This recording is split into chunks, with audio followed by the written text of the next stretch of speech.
Jambo bwana, habari gani? Nzuri sana wageni. Umuhimu wa kupromote Vegan Week ni kuhimiza watu waanze kula mboga zaidi na chakula ya mmea, plant-based diet. Watu wengi hapa Kenya kama mnavyojua wanapenda kula nyama sana.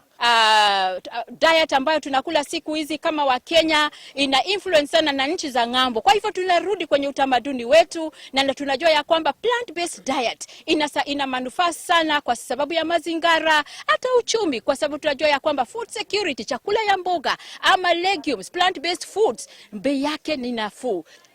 Sisi kama walindaji wa pori tunajua kwamba sehemu nyingi Kenya inatumiwa kwa mashamba ya kupanda mimea kama mahindi kwa sana, ama tunatumia kama ngano.